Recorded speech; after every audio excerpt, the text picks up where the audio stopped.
Menteri Rang Badu Keri Narendra Modi menta kasengi ke arpaulai tarik unailar ulaya kendo ya Presiden Keri Ukraine bat kani kedai kesin ke Baningkong ba Menteri Rang Ba Jong Keri India yuk kejat hapo jong kani Keri. Kini ki arngut kinong yalam kilaya kendo ban yakren halor ke jingwat lenti ban penbet nyo ya ke jing yaken at hapadeng ka Russia pat ke Ukraine. Modi ulapoy kanong ba Kiev jong ke Ukraine hadin ba ulawan na Keri Poland leng ba ka Rail Force 1 ke ba syempor kemba shpau kenta banyat leng ba kini ki arteli kiri. Kani ka jinglet yuk kejat jong Modi ha Ukraine kadai hadin hendreu tayau ba ulaya kendo shwa ya Presiden ka Russia Vladimir Putin. Ha kani ka wat bahaswa Modi ulaya kendo ya Putin banyak keren halor ka jing penkut no ya katma hapadeng ka Russia bat ke Ukraine. Ha kabaya dai bat Presiden ke Ukraine Modi ulaya kendo khadu ya ha benai jileu menta usnam ha kapuar badan ka G7 summit ha Italy ha kaba ke India ru kelai syem bentalang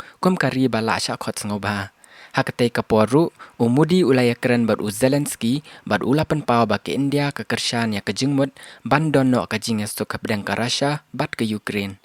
Modi ulapan pau ru ha Zelensky bakari India kanget bangidai ban bu shwa ya ke jing imbrio hakmat jong katma baro bat kanget ba ke jing suk kawan na ke jingas ngoto jingmut. Hashwa jong kani ke jing ya kendo bat Zelensky katamen ha kesengi palai Modi ulaya kendo ya Menteri Rang Ba jong ke Poland Donald Tusk bat ulapan pauru ba katma jong ke Russia bat ke Ukraine kadai kamat ba kongsan bat dai tang leng ba ke jing ya kran ya suk no ba ke suk kesan kan wan pai biang.